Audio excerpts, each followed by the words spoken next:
Hello dear student, स्वागत है आपका बैंको करियर एकेडमी के यूट्यूब चैनल पर। मैं हेमंत शर्मा। आज का जो टॉपिक है वो है टीएसडी मिसलेनियस का। राइट। तो इसमें हम कुछ अच्छे लेवल के क्वेश्चंस को डिस्कस करने वाले हैं। वो किस लेवल के क्वेश्चन है आप खुद देख सकते हैं। ये क्वेश्चन है कि दो ट्रेनें क्रमशः स्टेशन पी और क्यू से स्टेशन क्यू और पी की ओर निकलती हैं। मिलने के 3 घंटे बाद वो 675 किलोमीटर दूर पहुंच गए। पहली ट्रेन मिलने के 16 घंटे बाद अपने गंतव्य स्थान पर पहुंची और दूसरी ट्रेन मिलने के 25 घंटे बाद अपने गंतव्य पर पहुंची। तो पहली ट्रेन को यात्रा करने में कुल कितना समय लगा, ये हमें पता करना है। चलिए सॉल्व करते हैं इस क्वेश्चन को। बड़ा अच्छा क्वेश्चन है। इसमें दो कॉन्सेप्ट दिए। सबसे पहला कॉन्सेप्ट इसमें दिया है कि P से लेके Q, मैं दोबारा बना देता हूँ इसे, P से लेके Q तक मिलने के बाद 3 घंटे बाद ये इधर और ये इधर, 3 घंटे के बाद इनकी दूरी हो गई 675। तो 1 घंटे के बाद इनकी दूरी कितनी हो जाएगी?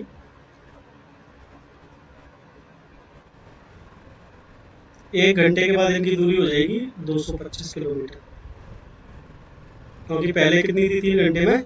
675 किलोमीटर। ठीक है। अब ये अपनी S1 की चाल से चल रही है और ये S2 की चाल से चल रही है।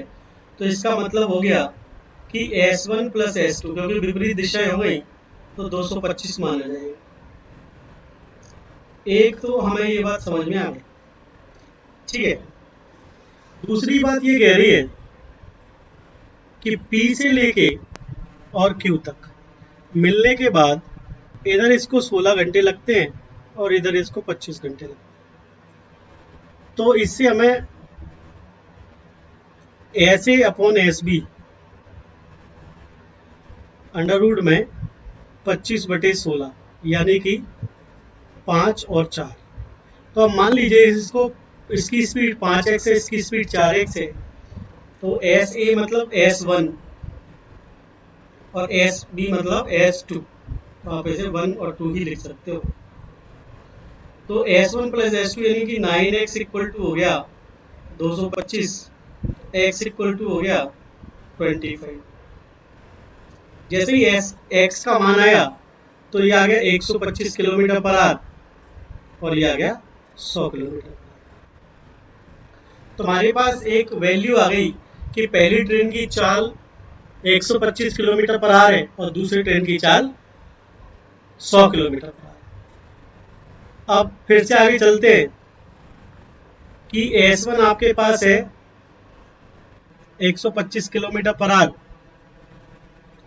S2 आपके पास है 100 किलोमीटर पर आवर। ठीक है। अब देखना जरा ध्यान से, P से Q की तरफ ये जो ट्रेन चलती है, ये मिलने के बाद यहां से यहां तक पहली ट्रेन ले रही है 16 घंटे। यदि हमें यहां से यहां तक का टाइम पता चल जाए T, तो टोटल टाइम पता चल जाएगा कि इस पहली वाली ट्रेन को कितना टाइम लगा। अच्छा, B को यहां से यहां तक जाने में लग रहे थे 25 घंटे और B की जो चाल है दूसरी ट्रेन की वो 100 है। तो दूरी आ गई आपके पास। अब ध्यान से देखना कि T बराबर क्या है? दूरी बटे पहली ट्रेन की चाल। पहली ट्रेन की चाल कितनी है? 125, यानी कितने घंटे लग रहे हैं? 20 घंटे। तो T का मान आ गया 20 घंटे, यानी कि 20 और 16, 36 घंटों में ये ट्रेन P से Q तक चली जाएगी। तो इस तरीके से आप क्वेश्चन को सॉल्व कर सकते हैं। बाकी ये जो कॉन्सेप्ट्स हैं, जो मैंने यहाँ फॉर्मूला लिखा SA अपॉन SB या S1 upon S2 equal to TB upon TA, ये आपको मेरे पिछले वीडियो में मिल जाएगा। चलिए देखिए जरा ध्यान से दूसरे क्वेश्चन को। अर्जुन 40 किलोमीटर प्रति घंटे की चाल से 200 किलोमीटर की दूरी ए से बी तय करता है। मतलब अर्जुन ए से बी जाता है जो 200 किलोमीटर दूर है at the rate of 40 kilometre per hour, और राकेश उसी समय बिंदु बी से 20 किलोमीटर प्रति घंटे की गति से एक सड़क के साथ शुरू होता है जो ए बी के लंबवत है। ए बी के लंबवत सड़क मान लीजिए मैंने यहां मान ली, तो ये इधर जाता है at the rate of 20 kilometre per hour. तो अर्जुन और राकेश कितने समय बाद सबसे नजदीक होंगे? मतलब कि मान लीजिए कि अर्जुन यहां से यहां पहुंच जाता है और ये यहां, तो ये दूरी मिनिमम चाहिए हमें। मिनिमम मतलब नजदीक तभी आएंगे जब ये मिनिमम दूरी आएगी।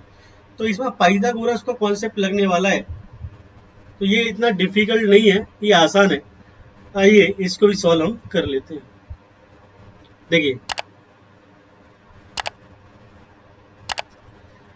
यदि ये यहां से यहां तक जाता है और मान लीजिए कि ये 40 की चाल से t समय में, तो चाल गुणा समय बराबर दूरी, इतनी दूरी तय करता है, तो ये बचेगी 200 माइनस 4t।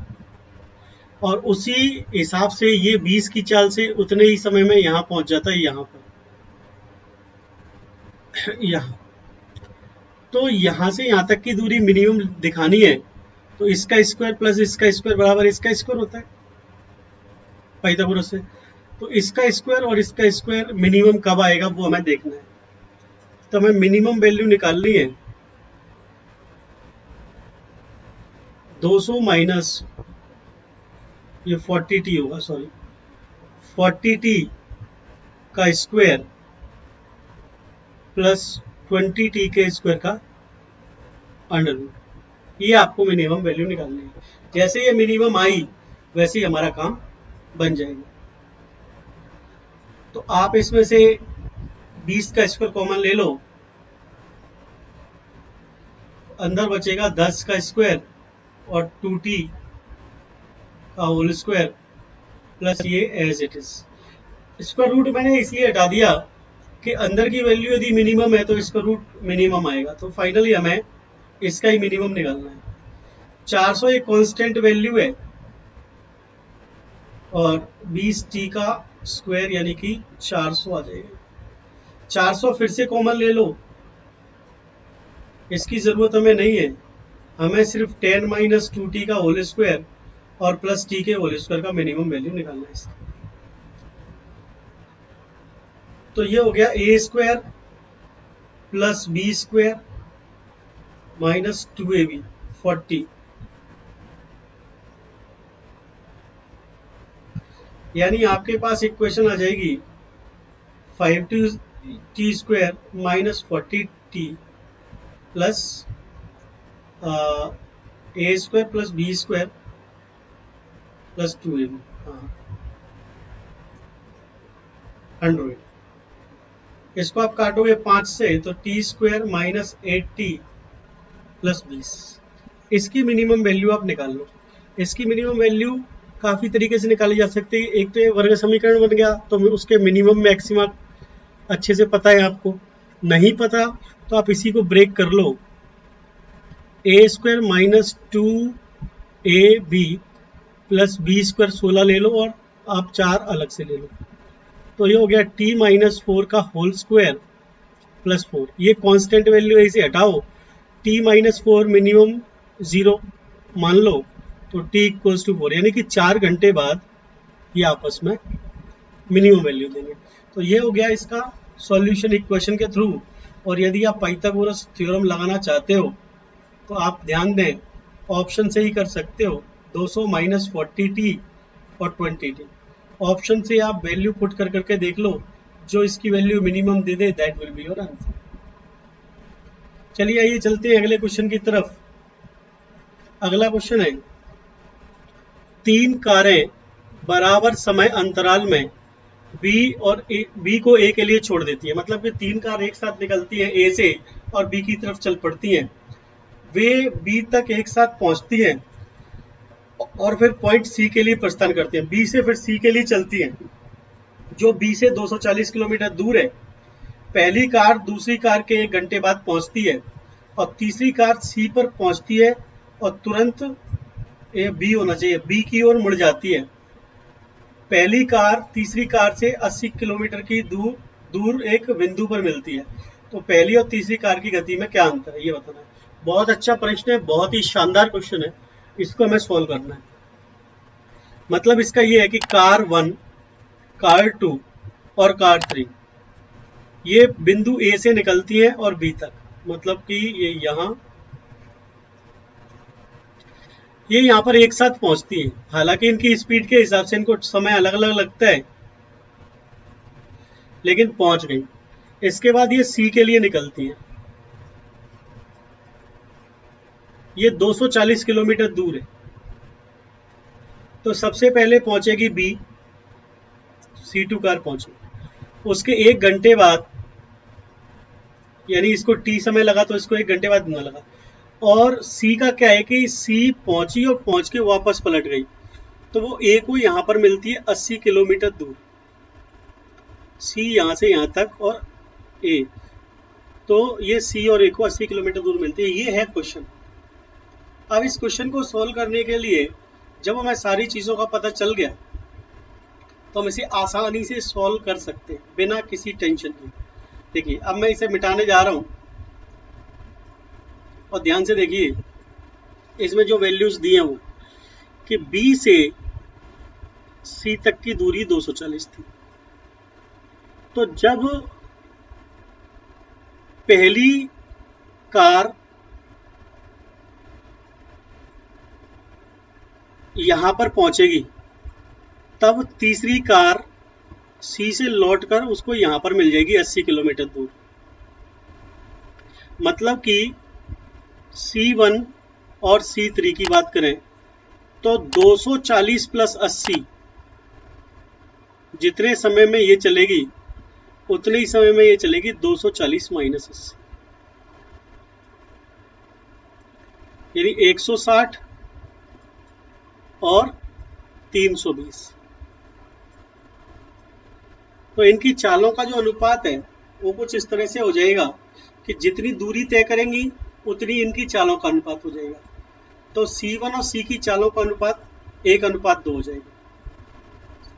और चूंकि B जो है वो पहले ही पहुंच जाती है तो B इनके बीच में, मतलब C और पहले पहुंच के वापस आ जाती है, B पहुंचती है और C और लेट पहुंचती है, तो B को आप एवरेज स्पीड मान लो। B कार एवरेज स्पीड की तरह काम करेगी। तो 2 इंटू ए इंटू बी, ए इंटू बी मतलब ये और ये, अपॉन A प्लस बी, यानी कि 4/3। तो इस तरह से आपके पास कार A, B और C की चालों का अनुपात आ जाएगा 1, 4/3 और 2। 3 से इधर मल्टीप्लाई करने पर और 3 से इधर मल्टीप्लाई करने पर A, B, C आ जाएंगे 3, 4 और 6, ये आ गए। अब आपको ये पता करना है कि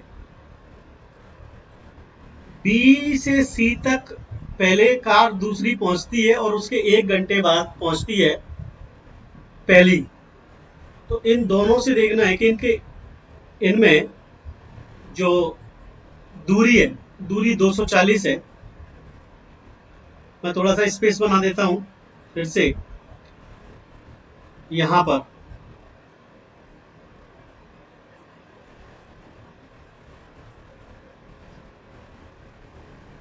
ठीक है, ये स्पेस बन गया। अब मुझे दोबारा इसको सॉल्व करना है। तो देखो दूरी 240 A के लिए भी थी, 240 B के लिए भी थी। इनके बीच में जो 3:4 है, तो मैं देखता हूं कि मान लीजिए